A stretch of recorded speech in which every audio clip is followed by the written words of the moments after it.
सभी है यहाँ पर। प्रिया जी, स्वरूप जी। Yes ma'am. बाकी के विद्यार्थी कहाँ गए हमारे? जी आ गए। संध्या जी तो नहीं आएंगे, संध्या जी के यहाँ पर कुछ उनका आया हुआ है। चलो ठीक है।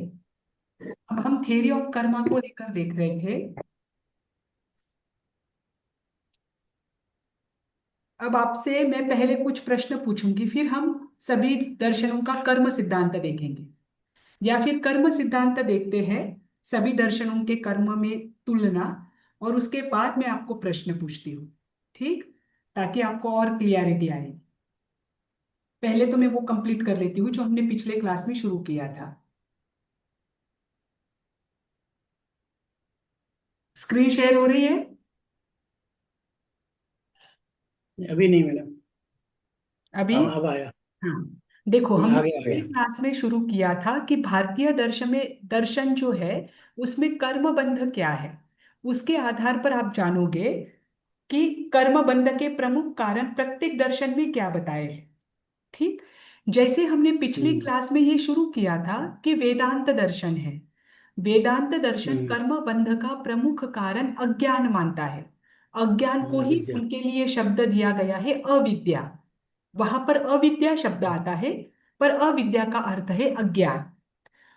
वेदांत ये मानता है कि कर्मों के बंध का मूल कारण अज्ञान है, अविद्या है ना।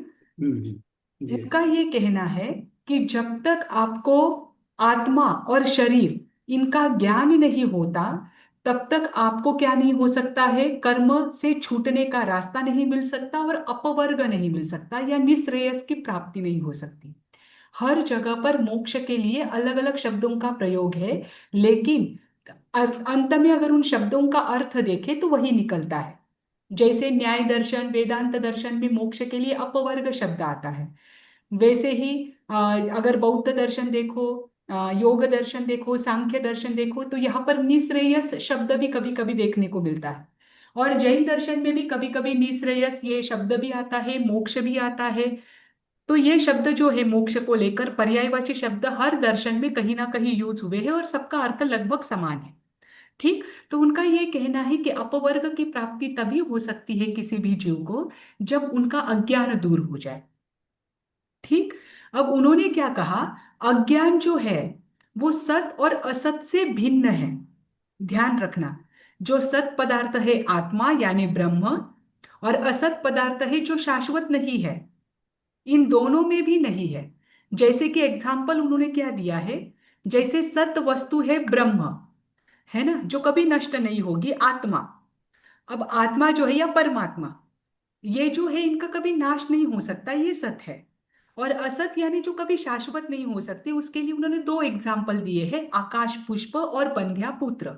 जैसे आकाश भी कभी पुष्प प्रफुल्लित नहीं हो सकता, पल्लवित नहीं हो सकता, अंकुरित नहीं हो सकता, आकाश में कभी पुष्प उग ही नहीं सकता। और वन्या को कभी पुत्र नहीं हो सकता।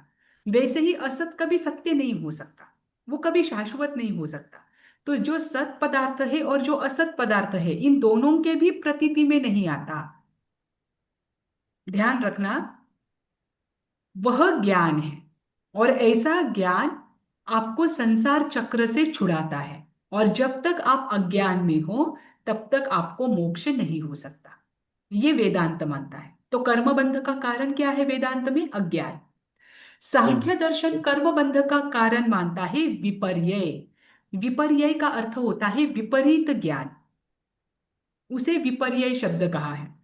देखो, एक बात है अज्ञान, एक है विपरीत ज्ञान।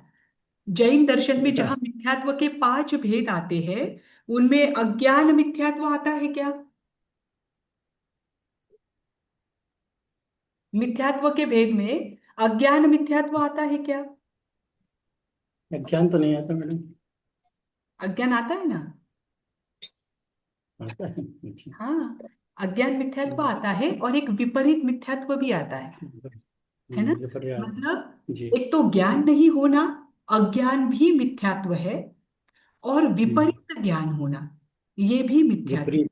ये दोनों अलग अलग चीजें हैं। अज्ञान में आपको ज्ञान ही नहीं होता, ठीक, वो अज्ञान है। जी विपरीत ज्ञान में ज्ञान तो होता है, लेकिन हमारा दृष्टिकोण विपरीत होता है, इस कारण हमें जो ज्ञान प्राप्त किया है वो भी विपरीत होता है। तो सांख्य दर्शन आत्मा को ज्ञान रूप तो मानता है ना, पर उनका ये कहना है कि ज्ञान जब तक विपरीत स्थिति में है, विपरीत रूप में है, विपर्यय अवस्था में है, तब तक आत्मा के साथ कर्मों का बंध होता है, ठीक।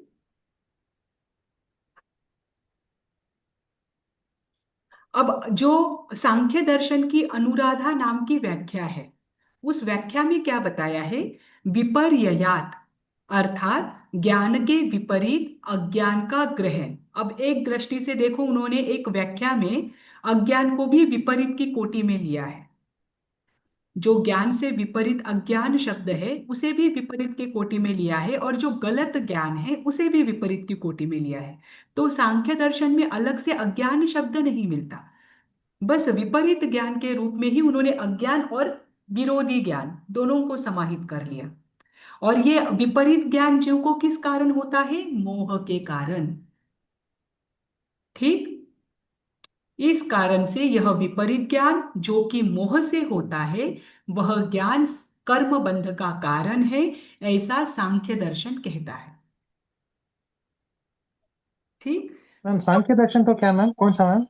सांख्य दर्शन यानी, सांख्य। सांख्य दर्शन यानी जो भगवत गीता वाला है ना, हाँ हाँ। भगवत गीता है ना, ये सांख्य दर्शन की है। और भगवत गीता के आधार पर ही योग दर्शन भी चलता है। तो योग दर्शन और सांख्य दर्शन ये एक ही मुनि से निकले हुए हैं, जैसे कपिल मुनि है ना, उनसे निकले हुए हैं हम्म, योग दर्शन और सांख्य दर्शन। तो भगवत गीता मुख्य रूप से सांख्य दर्शन का ग्रंथ है, और उसमें ओके, ये वेदांत दर्शन का नहीं है क्या? जी, वेदांत दर्शन का नहीं है क्या? वेदांत दर्शन नहीं। तो वेदों को मानने वाले। देखो, ओके। ये जो है ना सारे दर्शन, ये सारे वेदों को भी मानते हैं। वेदों को नहीं मानने वाले मात्र बौद्ध दर्शन, जैन दर्शन और चारवाक दर्शन है, जो अवेदी है। और अवेदी होने के कारण उनको नास्तिक कहा गया है। जो वेदों को नहीं मानते वे नास्तिक, इस अपेक्षा से व्याख्या की है। और इस अपेक्षा से जैन दर्शन को भी नास्तिक में लिया है, क्योंकि वो वेदों को नहीं मानता। बाकी बचे हुए 9 के 9 दर्शन वेदों को मानते हैं, लेकिन जो अन्य दर्शन है, वेदांत तो अगर छोड़ा, वैदिक दर्शन अगर छोड़ी, ये सारे वैदिक दर्शन ही है। पर ये जो बाकी के दर्शन है ना, इनके अपने अपने ग्रंथ भी है। जैसे सांख्य दर्शन और योग दर्शन, ये भी वैदिक दर्शन है, लेकिन इनके अपने विशेष ग्रंथ भी मिलते हैं। जैसे कपिल मुनि ने विशेष ग्रंथ लिखे हैं सांख्य के। पातंजलि योग सूत्र जो है वो योग दर्शन का है, आचार्य पतंजलि ने लिखा हुआ। फिर न्याय दर्शन आचार्य गौतम ने लिखे हुए हैं। तो इनके जो विशेष विशेष आचार्य हुए, उन्होंने विशेष और नए नए नियम बताए, जो कि अलग अलग संप्रदाय, जैसे कि देखो, हम जैन दर्शन है, जैन दर्शन के अंतर्गत दिगंबर श्वेतांबर अलग अलग संप्रदाय है। तेरा पंथ अलग है, यापनीय संघ अलग था, जो कि 14वीं शताब्दी तक था, उसके बाद नहीं रहा। तो ये है जैन दर्शन, इनका बेस जैन है। लेकिन कुछ कुछ समाचारी, कुछ कुछ नियम, कुछ कुछ सूत्र, कुछ कुछ आगम के जो सिद्धांत है, वो तो हर संप्रदाय में थोड़े अलग अलग पाए जाते हैं। बस ऐसा ही ये सारे मैडम वैदिक। इसमें एक थोड़ा सा क्लियर करना था। जो ओरिजिनल सांख्य दर्शन पढ़िए, उसमें पुरुष और प्रकृति बताते हैं, तो पुरुष को आत्मा नहीं बताते हैं। पुरुष और प्रकृति, जबकि गीता पुरुष में पूरा मतलब आत्मा ही का जोर आत्मा। है। देखो, मैं आपको बताती हूँ, शब्द भले ही अलग हो, पुरुष मतलब ही आत्मा होता है वहां पर। पुरुष अच्छा और अच्छा। 24 प्रकृति, ऐसे 25 तत्व सांख्य दर्शन में बताए हैं।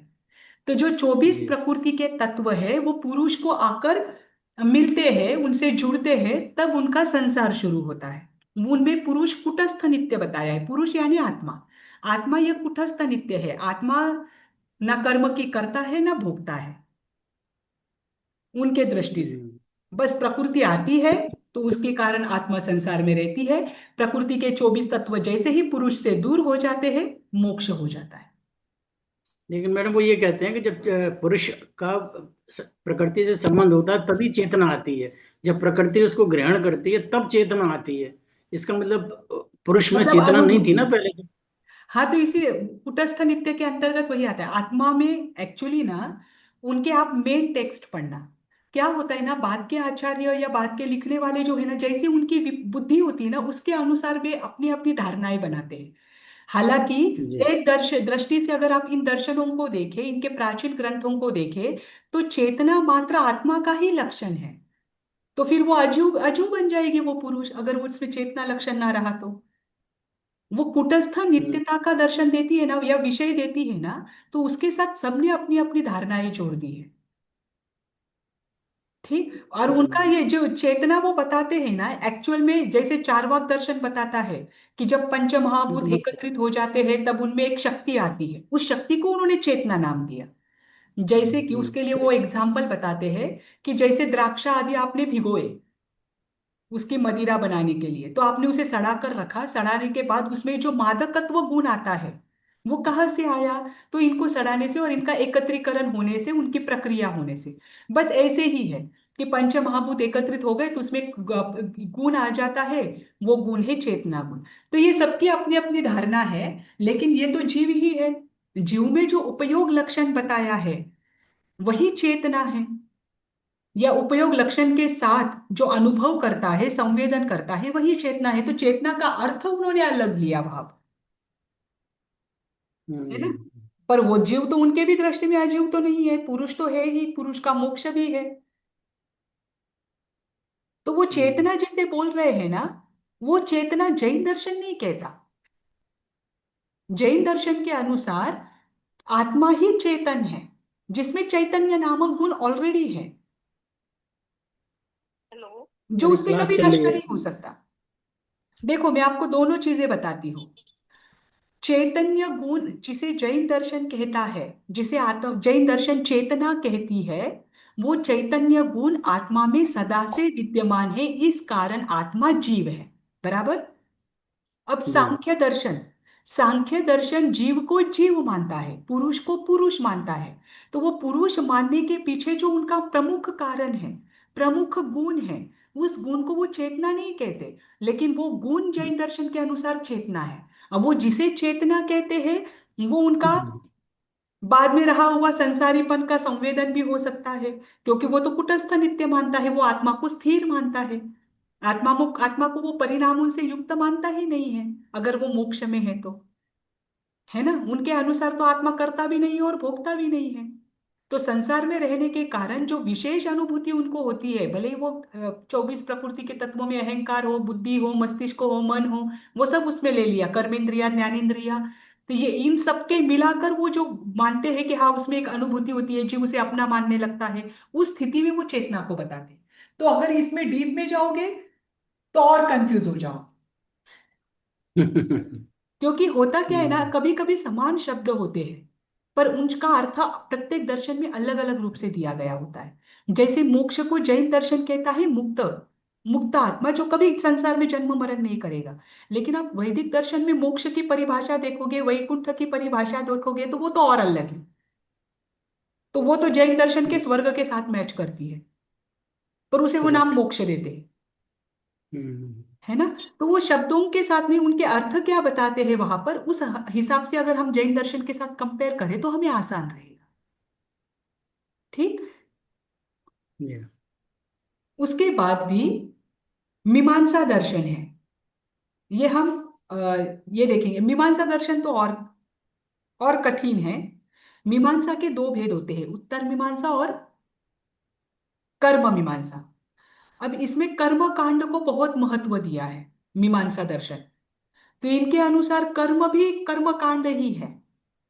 और कर्म के लिए मतलब आप सोचिए, अब यहाँ पर कर्म बंध के कारण किसे गया कहा गया है कि कामना रखना, कामना रखने से कर्मों का बंध होता है।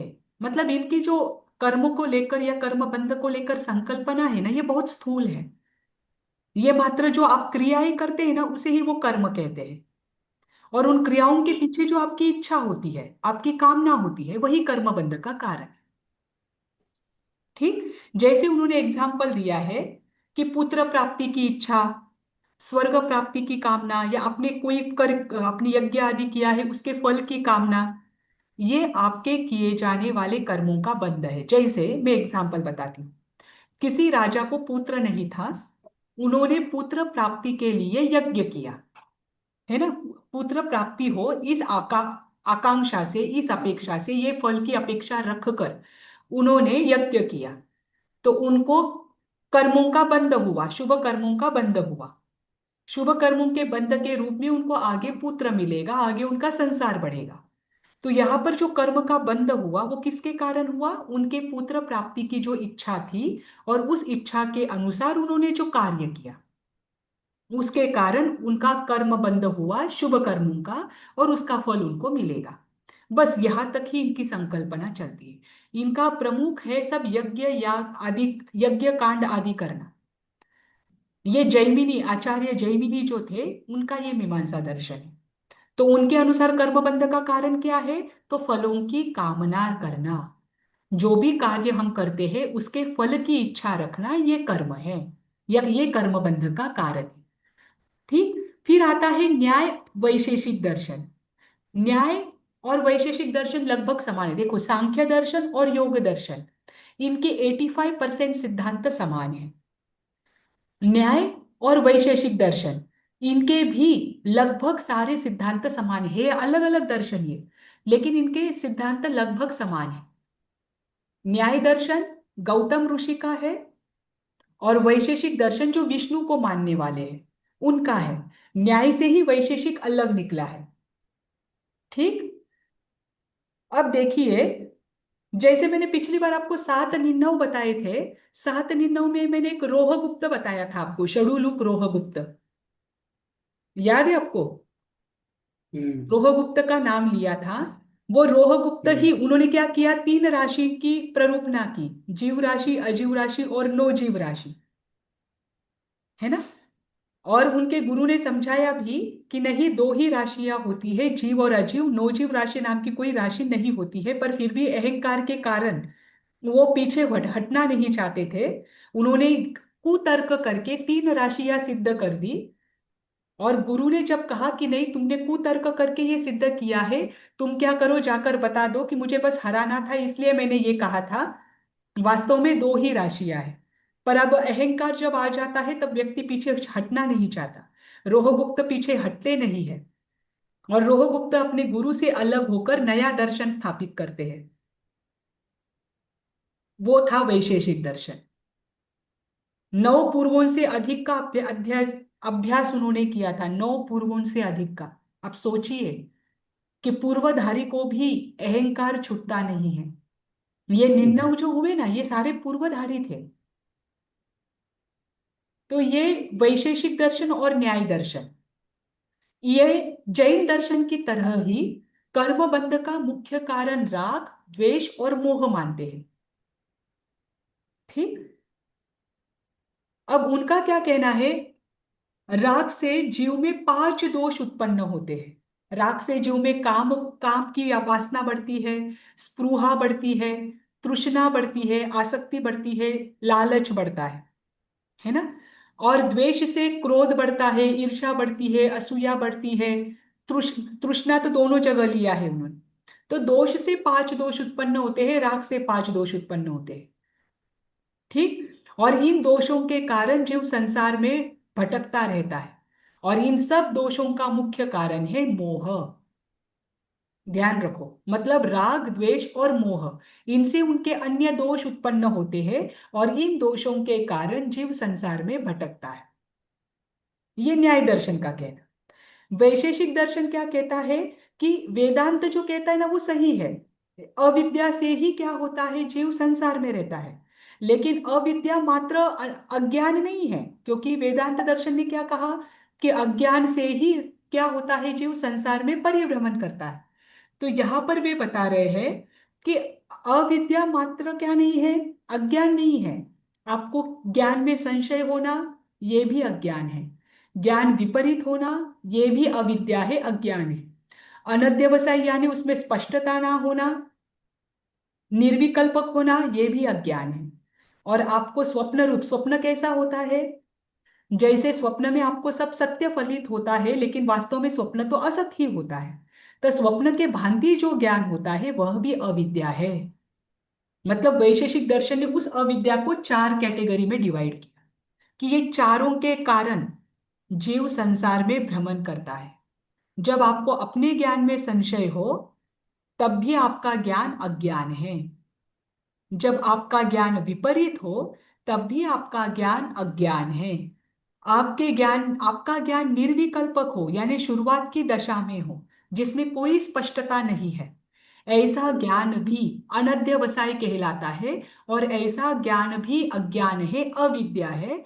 और जो स्वप्नवत ज्ञान हो, जो कि दिखने में तो आपको स्पष्ट दिख रहा है पर आपके आंखों पर पट्टी है, आपने आंखें बंद की हुई है, उस कारण से आप कल्पना लोक में घूम रहे हो।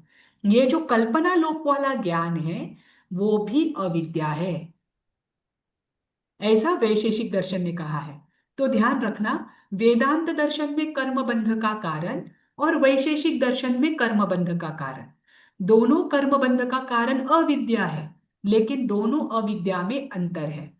वेदांत दर्शन अविद्या अज्ञान को कहता है मात्र, और वैशेषिक दर्शन इन चारों को अविद्या कहता है। ठीक। चार कौन कौन से हुए मैडम? ज्ञान का संशय, विपरीत ज्ञान, निर्विकल्प। अनध्यवसाय और स्वप्न। अनध्यवसाय और स्वप्न। उसके बाद है योग दर्शन में कर्मबंध का कारण। योग दर्शन के अनुसार क्लेश संसार के बंध का मूल कारण है। और वापस ध्यान रखना, पांच क्लेश बताए हैं। योग दर्शन का एक ग्रंथ है सांख्य तत्व कौमुदी। इस ग्रंथ में पांच प्रकार के क्लेश बताए हैं। तमस, मोह, महामोह, तामिस्त्र और अहंकार, ये पांच प्रकार के क्लेश है। ये क्लेश कर्मबंध का प्रमुख कारण है। ठीक। और इस क्लेश का जो बेस है वो बेस वापस अविद्या है, ध्यान रखना। ठीक। मतलब योग दर्शन के अनुसार पांच प्रकार के क्लेशों से जीव कर्मबंध करता है, और उन पांच प्रकार के क्लेश जीव में कब उत्पन्न होते हैं? जब वो अविद्या, अज्ञान हो, तब। ठीक।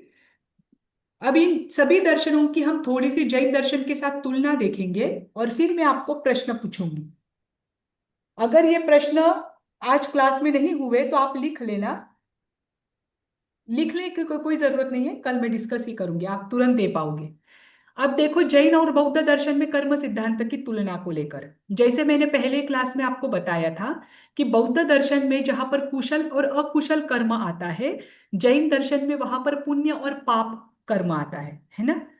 और दोनों के अनुसार, जैन दर्शन के अनुसार पुण्य और पाप दोनों भी ट्रांसफर नहीं हो सकते। बौद्ध दर्शन के अनुसार कुशल कर्म ट्रांसफर हो सकते हैं, अकुशल कर्म नहीं हो सकते। ठीक। जैन दर्शन में बंधन का कारण जड़ और चेतन दोनों को माना है। जैन दर्शन ये कहता है कि जड़ कर्म है ना, और परिणाम जो है वो चेतन के परिणाम है, इसलिए वो उपचार से चेतन है। ध्यान रखना, मैं वापस बताती हूँ। जैसे द्रव्य कर्म और भाव कर्म है ना। तो द्रव्य कर्म है जड़, और भाव कर्म यानी परिणाम, आत्मा के परिणाम, वो आत्मा के परिणाम आत्मा के होने से उसे उपचार से चेतन कहा गया है। उपचार से यानी वो आत्मा में ही उत्पन्न हो सकते हैं, कहीं और उत्पन्न नहीं हो सकते परिणाम। ये जो भाव है, ये भाव मात्र आत्मा द्रव्य में ही उत्पन्न हो सकते हैं और किसी द्रव्य में नहीं। तो जो मात्र आत्मा द्रव्य में उत्पन्न हो सकता है उनको उपचार से आत्मा कहा है, मात्र नाम रूप से। ठीक। तो जैन दर्शन बंधन का कारण जड़ जो द्रव्य कर्म है उनको भी मानता है, और जो उपचार से चेतन हमारे आंतरिक भाव है उनको भी मानता है। लेकिन बौद्ध दर्शन बंधन का कारण मात्र चेतन मानता है, यानी मात्र भाव। उनको बाहरी चीजों से कोई लेना देना नहीं। ठीक। जैन दर्शन में जहां बंधन के प्रमुख पांच कारण बताए हैं, कौन से पांच कारण बताए हैं? मिथ्यात्व, अविरति, प्रमाद, कषाय योग, और इसी के साथ राग और द्वेष बताया है। सेम ऐसे ही, बस नाम अलग अलग है। बौद्ध दर्शन में भी ये पांच प्रकार जो है उनको लेकर और राग द्वेष को ही लेकर कर्म बंध का कारण बताया है। बौद्ध दर्शन कहता है अविद्या, वासना, तृष्णा, आसक्ति, चैतसिक तत्व यानी मन वचन काया योग, या फिर राग द्वेष मोह, ये बंधन के कारण है। तो बौद्ध दर्शन इस मामले में जैन दर्शन के समानांतर चलता है। ठीक। उसके बाद आता है दोनों भी दर्शन जो जैसे कर्मों का आगमन, उसे आश्रव कहा गया है ना। तो दोनों भी दर्शनों में आश्रव को ही क्या किया है, बंधन का और एक कारण माना है। बौद्ध भी आश्रव ही उसे कहते हैं, कर्मों का जो आगमन है उसके लिए वहां पर भी आश्रव ही शब्द मिलता है। पर वहां पर आश्रव के तीन भेद मिलते हैं, काम, भव और अविद्या। ठीक। तो इन ये क्या किया है उन्होंने, आश्रव के रूप में लिया है। तो ये आश्रव की संकल्पना भी दोनों में देखने को मिलती है। उसके बाद आता है जैन और सांख्य योग दर्शन। दोनों जैन और सांख्य में एक समानता है, दोनों भी आत्मा के शुद्ध स्वरूप का प्राप्त होना मोक्ष कहते हैं। जैसे देखो हमने पिछली क्लास में डिस्कशन किया था कि बौद्ध दर्शन क्या करता है, निर्वाण किसे कहता है कि शून्य, कुछ बचा ही नहीं, है ना। एकदम शून्य अवस्था जो होती है उसे वे निर्वाण कहते हैं। पर सांख्य और जैन दर्शन की एक विशेषता है कि वे मोक्ष किसे कहते हैं, जहां पर आत्मा का शुद्ध स्वरूप अवस्थित हो जाता है, आत्मा अपने शुद्ध स्वरूप को प्राप्त कर लेती है, उसे वो मोक्ष कहते हैं। और बस सांख्य दर्शन में आत्मा की जगह पर पुरुष शब्द आता है। पुरुष शब्द तो जैन दर्शन में भी आत्मा के लिए बहुत आगमों में देखने को मिलेगा। ठीक। सांख्य दर्शन में क्या बताया है कि प्रकृति के जो 24 तत्व है, वो 24 तत्व जब पुरुष के साथ आकर बंधते हैं तो आत्मा संसार में है। जब वो 24 तत्व पुरुष से दूर हो जाते हैं तो आत्मा मुक्त हो जाती है उनके अनुसार, है ना। तो उनका मुक्ति और बंधन किस पर डिपेंड है, जो 24 तत्व है प्रकृति के उस पर। जैन दर्शन में बंधन और मोक्ष ये आत्मा का होता है। ध्यान रखना, ये दोनों भी लाइन ध्यान से पढ़ना। सांख्य दर्शन प्रकृति को मुख्यता देता है, क्योंकि उनके अनुसार तो आत्मा कुटस्थ नित्य है। आत्मा क्या नहीं करता है, कर्मों को करता भी नहीं है और भोगता भी नहीं है। प्रकृति ही आकर आत्मा से जुड़ जाती है तो वो संसार में होती है। प्रकृति के जो तत्व है वही आत्मा से दूर हो जाते हैं तो आत्मा मुक्त हो जाती है। आत्मा ने अपनी ओर से कोई कार्य किया ही नहीं, ये सांख्य के अनुसार। लेकिन जैन दर्शन कहता है कि बंधन और मोक्ष ये बाहरी चीजों का नहीं होता, बाहरी कर्मों का नहीं होता, बंधन और मोक्ष होता है आत्मा का। आत्मा बंधती है, आत्मा बांधती है, इसलिए कर्म आकृष्ट हो जाते हैं। आत्मा ही मुक्त हो सकती है, कर्म अपने आप नहीं जाएंगे, आत्मा को पुरुषार्थ करना होगा, है ना। आपको ये लाइन समझ में आई? मेरी आवाज कट तो नहीं हो रही है ना? नहीं नहीं नहीं। नहीं मैडम। हाँ, ये लाइन समझ में आई क्या? लाइन ध्यान से सुनना वापस। सांख्य दर्शन ये कहता है, देखो मुक्ति और बंधन दोनों भी मानते हैं, आत्मा के शुद्ध स्वरूप को दोनों भी मोक्ष कहते हैं। लेकिन दोनों में अंतर क्या है? सांख्य प्रकृति का बंधन और प्रकृति की मुक्ति, ये आत्मा की मुक्ति बताता है कि प्रकृति आत्मा से आकर जुड़ गई तो बंधन हुआ, प्रकृति वहां से छूट गई तो मोक्ष हुआ। ठीक। जैन दर्शन आत्मा को मुख्यता देता है। जैन दर्शन कहता है कि बंधन और मोक्ष आत्मा का होता है। आत्मा ऐसे परिणाम रखती है कि कर्म उसकी ओर आकृष्ट होते हैं और आत्मा ही अपने परिणामों से कर्मों से छूट सकती है। ठीक। ये ध्यान रखना। उसके बाद सांख्य दर्शन बंधन का प्रमुख कारण अज्ञान मानता है, और जबकि जैन दर्शन 5 प्रमुख कारण मानता है। ठीक।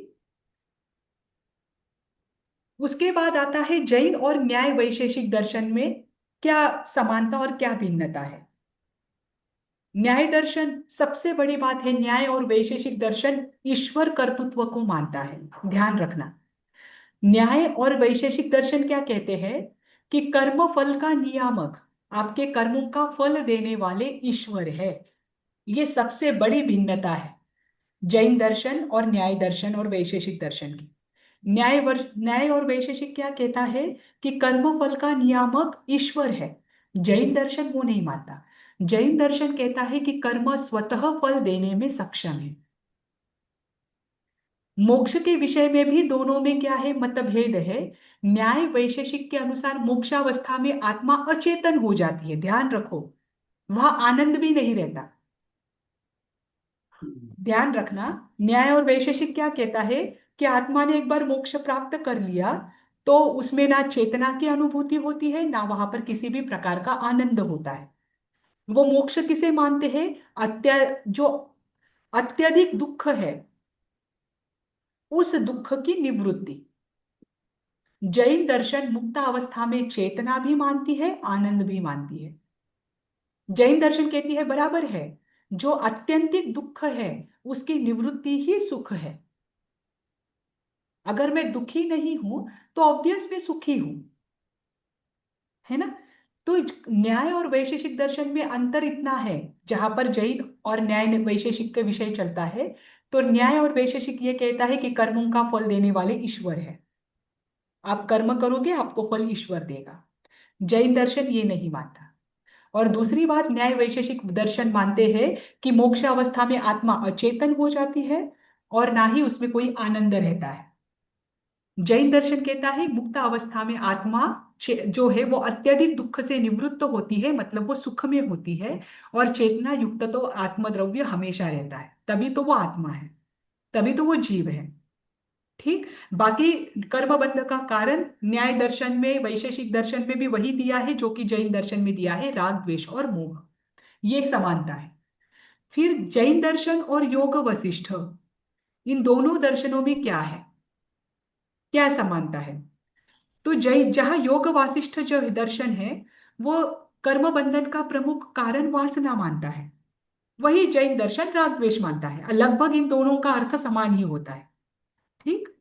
और दोनों के अनुसार, योग वासिष्ठ कर्म के योग दर्शन के अनुसार भी और जैन दर्शन के अनुसार भी, आत्मा की शुद्ध अवस्था जो है वही मोक्ष है। ठीक। फिर अद्वैत वेदांत जो शंकराचार्य का है, उनकी जैन दर्शन के साथ तुलना देखिए। अद्वैत वेदांत अविद्या को मानते हैं, जैन दर्शन अविद्या के साथ साथ अविरति, प्रमाद, कषाय और योग, इनको भी कर्म बंधन का कारण मानते हैं। ठीक। अद्वैत वेदांत में मोक्ष प्राप्ति का हेतु ज्ञान है, वो मात्र ज्ञान से ही मोक्ष की प्राप्ति मानते हैं।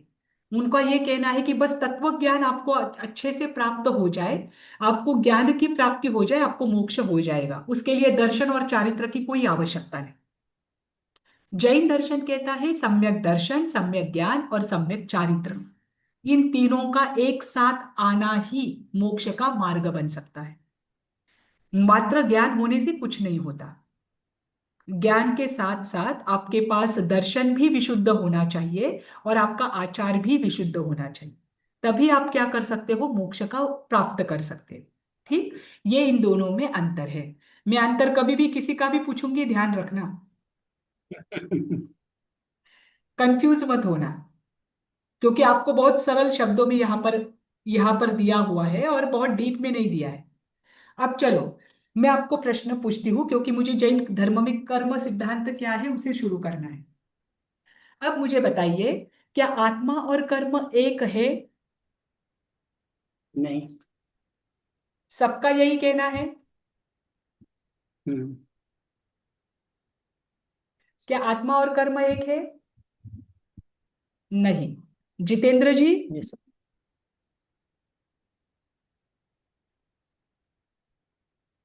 ठीक है। अब मुझे बताइए, पहले जीव आदि किसकी है, कर्म की आदि है या जीव की आदि है। आदि यानी शुरुआत, पहले कर्म की शुरुआत हुई या पहले जीव की शुरुआत हुई।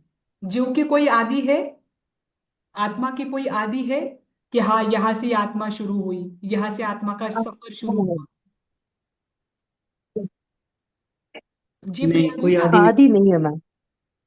आदि नहीं है। आदि नहीं है। तो कर्म की आदि है आत्मा के साथ। नहीं, आदि नहीं है मैम। कर्म की आदि तो होगी मैडम, कर्म की आदि तो तो होनी चाहिए। आप ढूंढकर मुझे जवाब दीजिए, आप लिख लीजिए, कल इसकी चर्चा करनी है मुझे।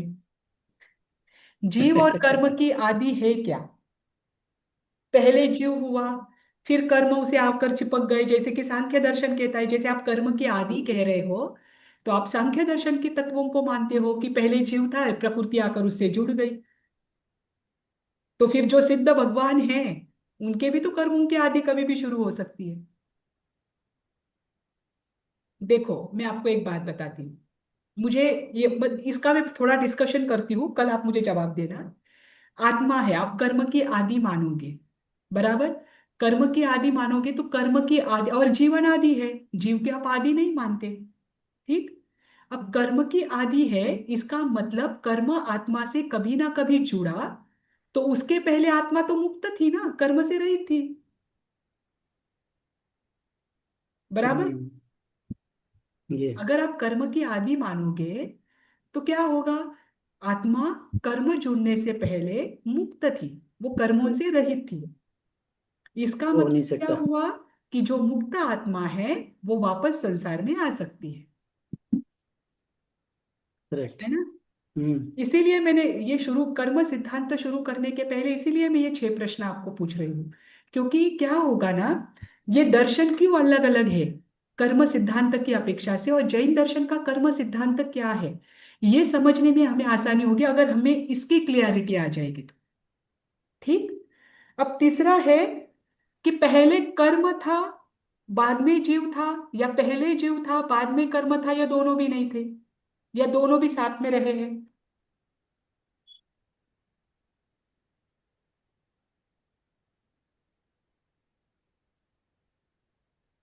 बताइए बताइए। ये मेरे कहते हैं, पहले अंडा था या मुर्गी थी, वही चीज है ये।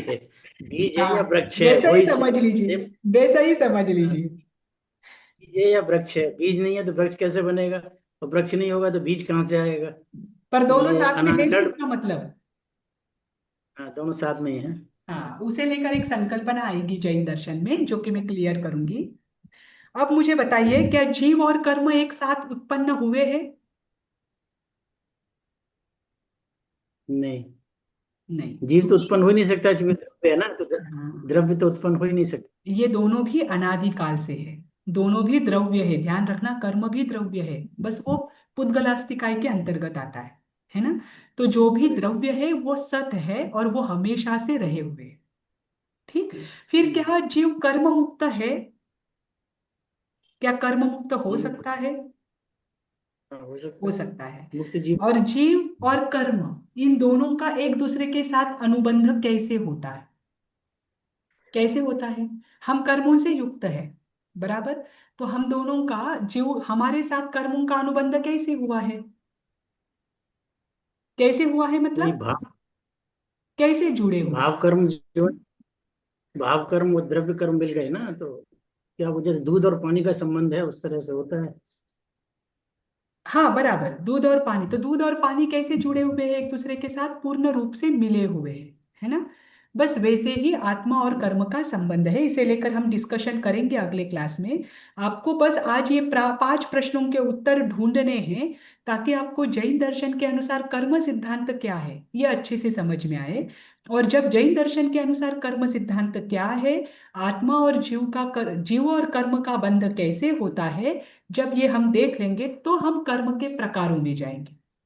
फिर जैन दर्शन के अनुसार कर्म की व्याख्या, कर्म के भेद प्रभेद, कर्म की 10 अवस्थाएं, उनके बंध, और कौन से गुणस्थान में कौन से कर्मों का बंध होता है, उदय होती है, उदीर्णा होती है।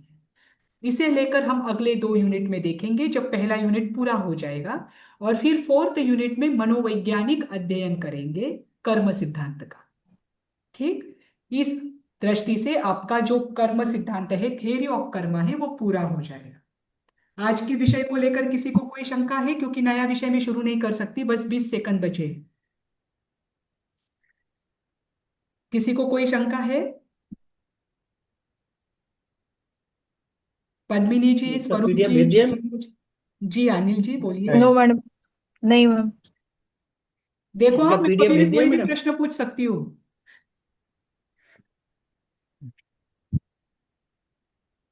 पद्मिनी जी, यस मैम। मैम नोट कर लिया।